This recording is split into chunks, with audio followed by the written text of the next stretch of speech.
बिस्मिल्लाहिर्रहमानिर्रहीम। अस्सलाम वालेकुम। आज 25 सितंबर बरोज़ जुम्मा हम बात करेंगे बड़े अहम केस के हवाले से। हमारी तारीख़ में कॉन्स्टिट्यूशनल जो हिस्ट्री है या जो जुडिशल हिस्ट्री है उसमें बड़ा कम हमने देखने को मिला है कि किसी जज की इम्पीचमेंट हुई हो या किसी जज को बरतरफ किया गया हो। तो ये दूसरा मौका था जब पाकिस्तान की तारीख़ में 1973 का कॉन्स्टिट्यूशन बना, उसके बाद 209 आर्टिकल के ज़रिए सुप्रीम जुडिशल कौंसिल बनाई गई और सुप्रीम जुडिशल कौंसिल ने पहले एक जज को बरतरफ किया था। और दूसरा वाक़या शौकत अज़ीज़ सिद्दीकी का हमें नज़र आता है कि जिनको अक्टूबर 2018 में बरतरफ किया गया था। उनके ख़िलाफ़ रेफरेंस पहले से पेंडिंग था। मैं उनके केस की थोड़ी सी आपको हिस्ट्री बता देता हूँ। बाद में हम बात करेंगे कि सुप्रीम कोर्ट में जो पिटीशन फ़ाइल की गई है शौकत अज़ीज़ सिद्दीकी की तरफ से वो क्या है, हामिद ख़ान उनके वकील हैं, हामिद ख़ान साहब का क्या मौक़िफ़ है और उसके ऊपर जो 5 रुकनी बेंच है जस्टिस उमर अता बंदयाल साहब की सरबराही में 5 रुकनी सुप्रीम कोर्ट के बेंच के जो रिमार्क्स हैं और जो एक मुतालबा था या जो उनकी इस्तदा थी वो कैसे अदालत ने रिजेक्ट की है, बड़ी अहम समात है, वो मैं आपके साथ बाद में शेयर करूँगा। पहले हम थोड़ा सा हिस्ट्री में जाते हैं और हम देखते हैं कि शौकत अज़ीज़ सिद्दीकी का मामला क्या था। जस्टिस रिटायर्ड तो नहीं है, बरतरफ जस्टिस हैं शौकत अज़ीज़ सिद्दीकी साहब। उनका मामला था, वो इस्लामाबाद हाई कोर्ट के जज थे और वो आपको याद होगा एक वक्त था कि वो मुख्तलिफ जो हमारी जो जमातें हैं, मज़हबी जमातें और फिर मज़हबी जमातों में भी जो इंतहा पसंद मज़हबी जमातें थीं उनके वकील के तौर पर वो रहे हैं। वो इस्लामाबाद हाई कोर्ट के जज लग गए और इस्लामाबाद हाई कोर्ट के बतौर जज उनके फ़ैसलों के ऊपर हमेशा बात होती रहती थी। उनके ख़िलाफ़ एक रेफरेंस पेंडिंग था और वो रेफरेंस ये था कि शौकत अज़ीज़ सिद्दीकी ने घर की रेनोवेशन करवाई है, जो सरकारी रिहाइशगाह थी उसकी रेनोवेशन में उन्होंने करोड़ों रुपए लगा दिए और उसका कोई रिकॉर्ड नहीं था और वो उनके ख़िलाफ़ एक रेफरेंस फाइल हुआ था और वो रेफरेंस अभी पेंडिंग था सुप्रीम जुडिशल कौंसिल में। और ये इनको बड़ी परेशानी थी और ये बड़े दुखी थे उस रेफरेंस की वजह से।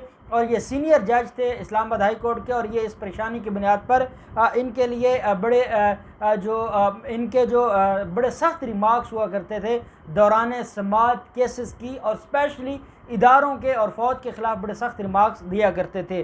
रावलपिंडी बार का एक फंक्शन था, वहाँ पर इनको बतौर चीफ गेस्ट बुलाया जाता है क्योंकि ये जस्टिस है इस्लामाबाद हाई कोर्ट के। वहाँ पर तकरीर करते हैं और तकरीर करते हुए कहते हैं कि 50% जो मसाइल हैं वो अदलिया की वजह से हैं और 50% बाकी इदारों की वजह से हैं। और साथ ये भी कहते हैं कि हमारे ऊपर दबाव डाला जाता है कि हम उनकी मर्ज़ी के मुताबिक फ़ैसले करें और हम अगर फ़ैसले ना करें तो हमें थ्रेट किया जाता है, धमकियां दी जाती हैं।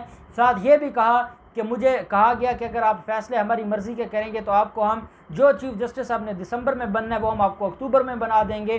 तो ये इस तरह की जब लैंग्वेज इस्तेमाल की गई थी और इदारों के ऊपर बात की गई थी तो ये मामला इसके ऊपर उस वक्त जो साकिब निसार साहब थे चीफ जस्टिस थे उन्होंने भी एक्शन लिया था।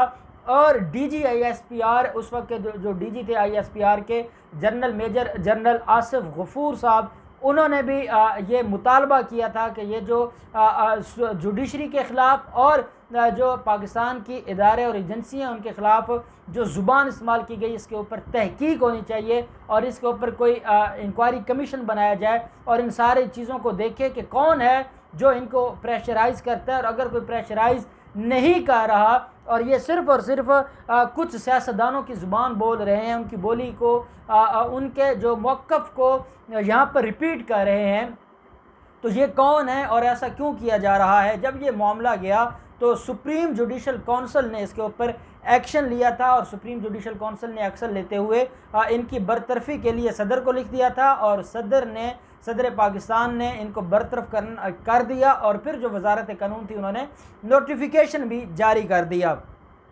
ये पाकिस्तान की तारीख़ के और जो 1973 का कॉन्स्टिट्यूशन है ये उस कॉन्स्टिट्यूशन के बाद ये दूसरे जज थे जिनके ख़िलाफ़ ये कार्रवाई की गई थी और ये बड़ी अहम कार्रवाई थी। इससे पहले 1973 में कॉन्स्टिट्यूशन आता है और 1973 में ही लाहौर हाई कोर्ट के जज जस्टिस शौकत अली को बदउनवानी के इल्ज़ामात साबित होने पर फ़ारिग किया गया था और उनको बरतरफ किया गया था। तो वो 1973 के बाद ये 2018 में अक्टूबर 2018 में ये दूसरे हाई कोर्ट के जज हैं जिनको बरतरफ किया गया था, अपनी बरतरफी को चैलेंज किया।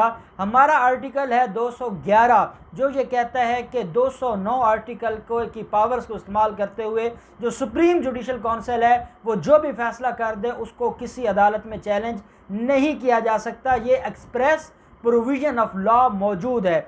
इसके होते हुए जब ये मामला आता है जस्टिस काजी फैज़ ईसा साहब का, तो उस मामले से पहले जो जस्टिस साहब जस्टिस थे शौकत अजीज़ सिद्दीकी, इनका मामला पेंडिंग था और इन्होंने ही ये मुतालबा किया था कि मेरे ख़िलाफ़ जो रेफरेंस की कार्रवाई है वो उसको चलाया जाए और वो सारी दुनिया को उसका पता चले और मीडिया को इजाज़त दी जाए और मीडिया के सामने मेरा ट्रायल किया जाए। तो ऐसी बड़ी उन्होंने अपनी ख्वाहिशात का जिक्र किया था। साथ उन्होंने एक पिटीशन फाइल की थी जिसमें उन्होंने चैलेंज किया था सुप्रीम जुडिशल काउंसिल के उस बरतरफी और सदर पाकिस्तान के उस नोटिफिकेशन को, उसकी बरतरफी का जो नोटिफिकेशन था उसको चैलेंज किया गया था सुप्रीम कोर्ट में, जिस पर कल सुप्रीम कोर्ट के 5 रुकनी बेंच ने जस्टिस उमर अता बंदयाल साहब की सरबराही में इस केस के ऊपर समाअत की। हामिद खान साहब का ये मौक़िफ़ था कि 184 सब आर्टिकल 3 जिसके तहत सुओ मोटो की पावर्स भी हैं और कोई भी फंडामेंटल राइट है और कोई भी ऐसा शख्स जो ये समझता है कि उसके पास कोई रेमेडी नहीं है लेकिन उसका कोई हक इन्फ्रिंज हो रहा है, कोई राइट इन्फ्रिंज हो रहा है, तो वो 184(3) के तहत रिट पिटीशन फाइल करता है सुप्रीम कोर्ट ऑफ पाकिस्तान में। तो उसके तहत ये रिट फाइल की गई थी और इस रिट में बड़े अहम जो थे नुकात उठाए गए थे। तो उमर अता बंदयाल साहब ने ये कहा कि आप कैसे 209 आर्टिकल की जो कार्रवाई है उसको चैलेंज कर सकते हैं 211 में, और 211 जब ये कह रहा है कि आप चैलेंज नहीं कर सकते तो आप 211 के ऊपर हमें बताएं कि जो सुओ मोटो लिया गया था सुप्रीम जुडिशल काउंसिल की तरफ से और उसमें जो उनको बरतरफ किया गया था वो कैसे गैर कानूनी है और जो सदर ने नोटिफिकेशन जारी किया है वो कैसे गैर कानूनी है। फिर उसके बाद हम आपकी अगली बात सुनेंगे। अभी ये जो दरख्वास्त है, यह दरख्वास्त इसके ऊपर इसकी जो है वो काबिल समाअत है या नहीं है, अभी इसके ऊपर वहाँ पर बहस चल रही है।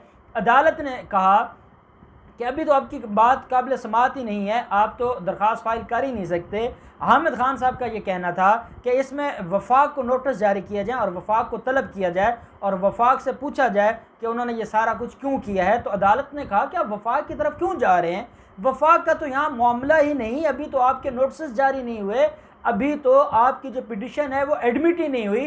पहले आप बताएं तो सही ना कि ये काबिल समाअत कैसे है। जब काबिल समाअत होगी तो उसके बाद इस सारे मामले को देखा जाएगा। हामिद खान साहब हवाला देने लग गए काजी फैज़ ईसा साहब के केस का और उस जजमेंट का। तो अदालत ने कहा, क्योंकि जस्टिस उमर अता बंदयाल साहब ही उस बेंच के भी हेड थे, उनकी सदारत में वो बेंच था, 10 रुकनी जो बेंच था, तो जस्टिस साहब ने फरमाया कि वो जो तफसीली फ़ैसला है वो भी चंद दिनों में आ रहा है, तो आप उसको भी पढ़ लीजिएगा, तो फिर उसके बाद आप हमें बताइएगा कि आपकी पिटीशन कैसे काबिल समाअत है। और जो इफ्तिखार चौधरी साहब का जो मामला था उसके ऊपर भी अदालत ने कहा कि वो जो मामला था वो क्या था और वो इससे कैसे अलग है।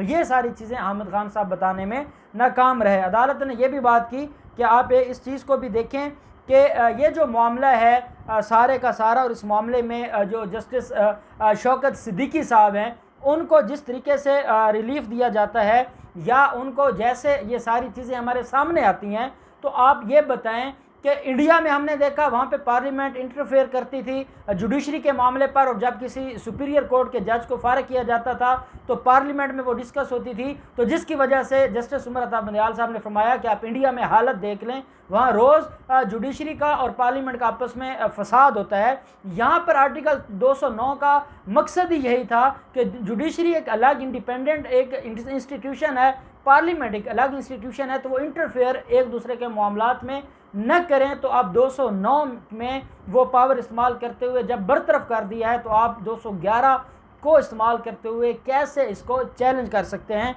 जिसका कोई जवाब नहीं था। उमर अता बंदयाल साहब ने जब मुख्तलिफ सवालात पूछे, हामिद खान साहब वो सारे सवालात के जवाब देने में मुकम्मल तौर पर हमें नाकाम नज़र आए।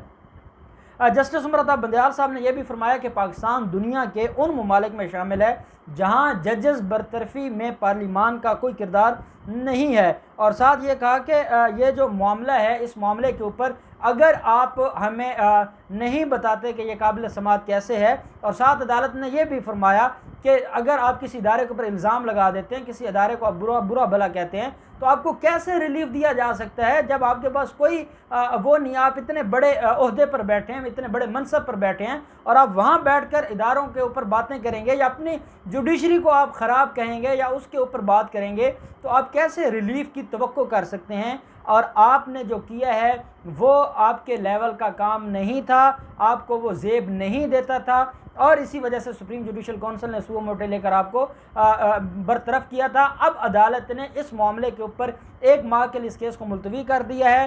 हामिद खान साहब का ये जो इस्तदा थी और मुतालबा था कि वफाक को नोटिस जारी किए जाएँ, अदालत ने नोटिस जारी नहीं किए। अदालत ने यह फरमाया कि पहले ये बताया जाए कि ये पिटीशन काबिल समाअत है या नहीं है, और अगर आप ये जो अदालत के सामने अपनी बात मनवाने में कामयाब हो जाते हैं कि काबिल समाअत है, तो उसके बाद फिर वफाक को नोटिस जारी किए जाएंगे और केस को मज़ीद सुना जाएगा। अब देखते हैं कि 1 माह की ये जो मुलतवी हुआ है उसके बाद इस केस में क्या डेवलपमेंट होती है। जो भी डेवलपमेंट होगी हम आपके साथ शेयर करते रहेंगे। अल्लाह पाक पाकिस्तान का हामी व नासिर हो। बहुत शुक्रिया। अल्लाह हाफिज़। पाकिस्तान जिंदाबाद।